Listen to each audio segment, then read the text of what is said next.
thank you for responding to our asking. And I want to thank Jerry and Esther for sharing this with us. And I want to thank everybody here today for being a part of my experience and manifesting this with me. We're all in this together. Yep. So I try to think up questions that I've not heard on any of the record. Oh, first of all, I wanted to say an observation that I had is that when I come to the events, that they're so much more powerful than the recordings that I download and listen to. So, well, there's more intentionality on your part, more expectation, more probable alignment, less distraction that keeps you from hearing. In other words, there are reasons for that, but not one of you needs to be here to get this. Yeah. So I try to come up with questions that I've not heard anybody else ask, and my first question is there any lovers from my vortex here with us today?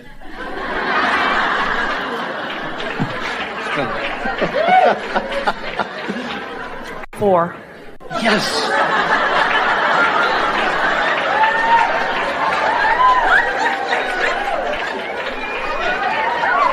Don't be shy.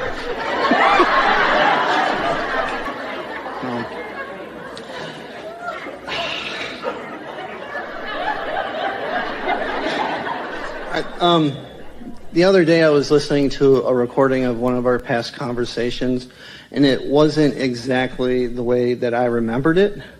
So never is. Your ability to hear us continues to improve. Do you know that everything you hear and everything you think about what everybody else thinks is distorted to some degree because it's muted or hindered by beliefs that are in the way? So as time goes by and you allow more of who you really are to be dominant and present, then you hear more. When we offer a conversation like this, we're speaking to not just those here in this room, but everyone we know who will hear at a level that they can all hear something. That's a common letter that Esther receives. In the night, Abraham snuck in and put more on the recording that I'd already heard. When I was meditating the other day, this question popped into my mind, and it had to do with memories. And I thought about if my memory's different than what was actually on the recording. Maybe your memory was different, but your perception, it's your perception, it's how you feel about it. It's like our friend was saying earlier, he's more aware of feelings even than he is about thoughts. And the things that you think you are remembering or that you are remembering are more about what you're thinking. But there is a vibrational core essence that is the basis of what you hear.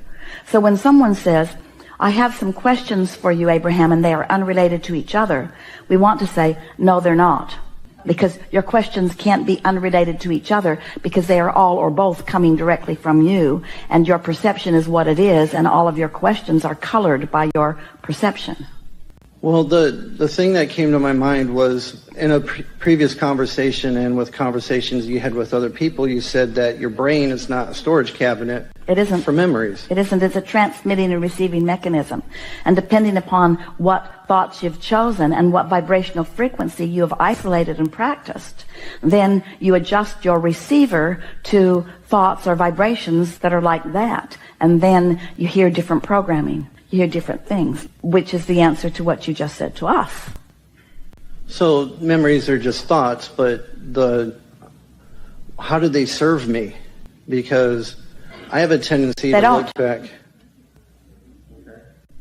What serves you is now, because now reflects what you've got going on vibrationally. So the now is reflecting back to you through your emotions what you've got going on vibrationally in relationship to what you've asked for and what your inner being's got going on vibrationally. So the only memories that would serve you at all would be those satisfying memories that help you to set your tone now. Those could serve you, but there's so much satisfying that is available to you now. You know what the biggest difference, someone asked the question just a moment ago about what it's like to croak and what non-physical is like. The biggest difference, the most significant difference, the difference that right now, in this red hot moment, we want to call your attention to between you and your inner being is that your inner being never looks back. So when you do, you always introduce some resistance to the equation, because your inner being is always looking forward to what's becoming. And when you look back, there is some slight resistance. And that's why you call it nostalgia. That's why you call it homesick. That's why you call it whatever it is, but that's why. These aren't not new questions yet. I haven't listened to all the recordings. All right, so I never really paid attention to politics until about 10 years ago. And Stop it. well, I agree. All it is streams of consciousness that are pitted against each other as an excuse to pinch each other off from the clarity and well-being that would be there if they weren't doing that. And there is nothing about politics that has anything to do with you or what will happen to you. You can use it as a reason to not allow yourself to be aligned, but that's its only real use, to pinch you off. Yeah. I realize that, the world is a reflection of what I have going on inside me. The world is a reflection of what everyone has going on, and there are a lot of things going on. In other words, it's not only your reflection. The world is the things that have come from the thoughts that the world has thought, but you didn't think all the thoughts.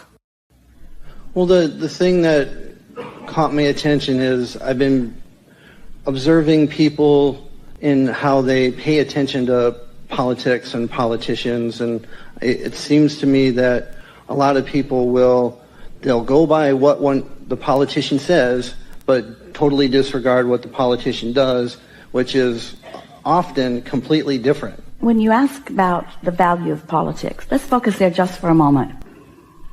If it has done anything for you as a mass consciousness, we're talking globally, not just nationally.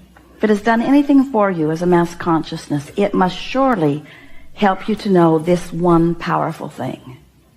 You can't sort it out.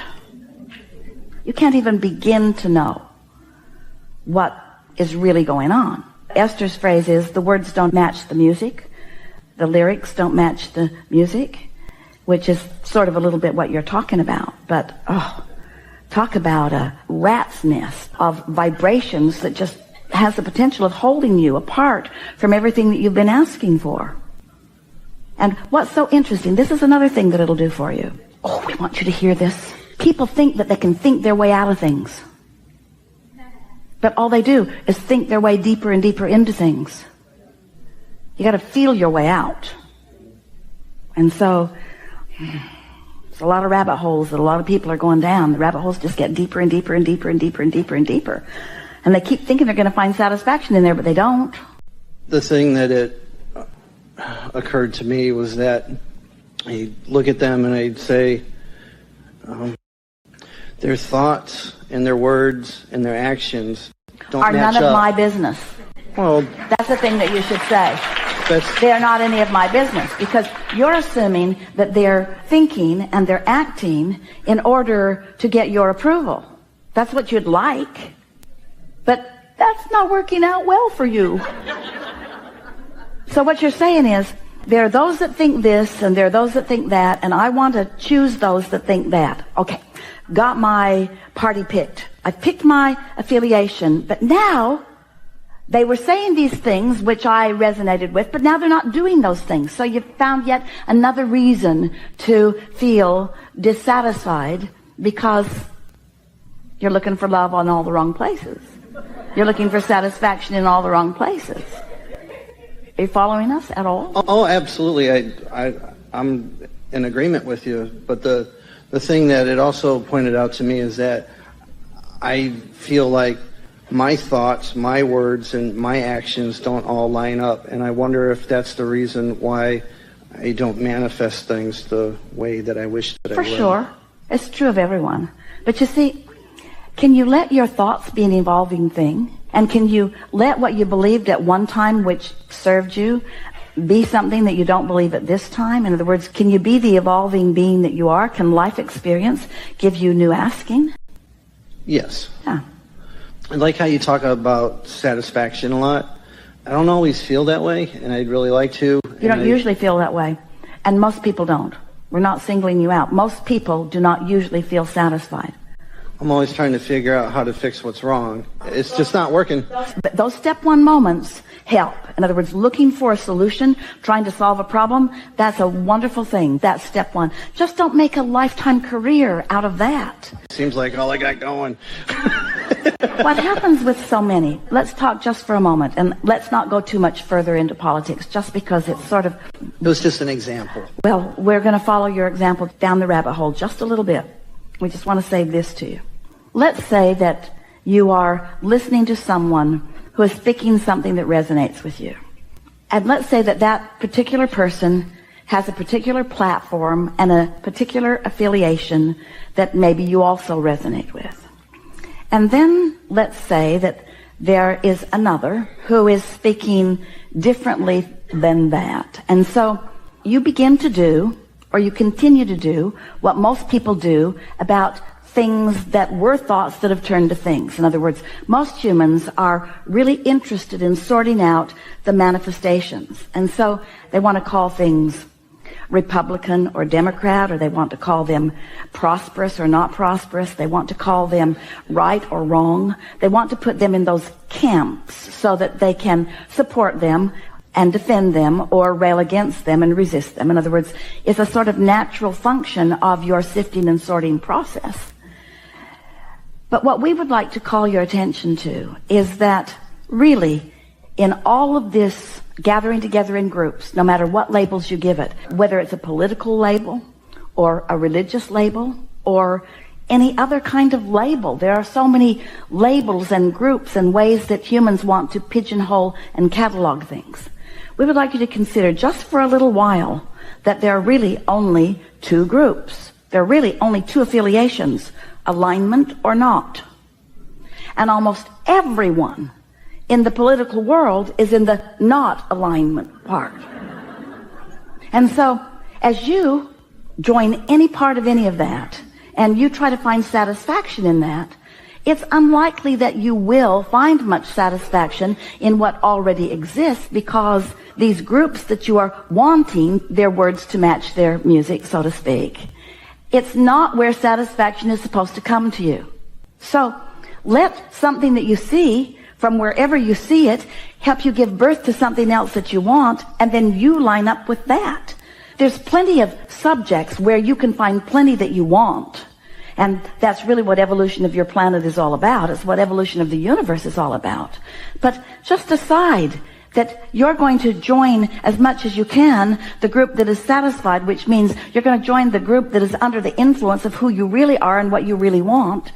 And that you're going to join the group of enlightenment and upliftment and refreshment and replenishment. Just make your own decision by virtue of the way it feels to you.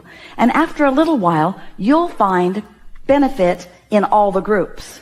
You'll find wisdom everywhere. Can you imagine what it would be like if you as an individual or any collective body of any of you, the electorate, or even those that don't actually cast their votes with ballots but that cast them vibrationally, can you imagine how wonderful it might be if you could look at the body of people who represent you and understand the collective wisdom that their life experience has gathered together, and you could actually feel appreciation for their collective or individual wisdom and not need them to stand in a certain camp before you'd even be willing to listen to their wisdom?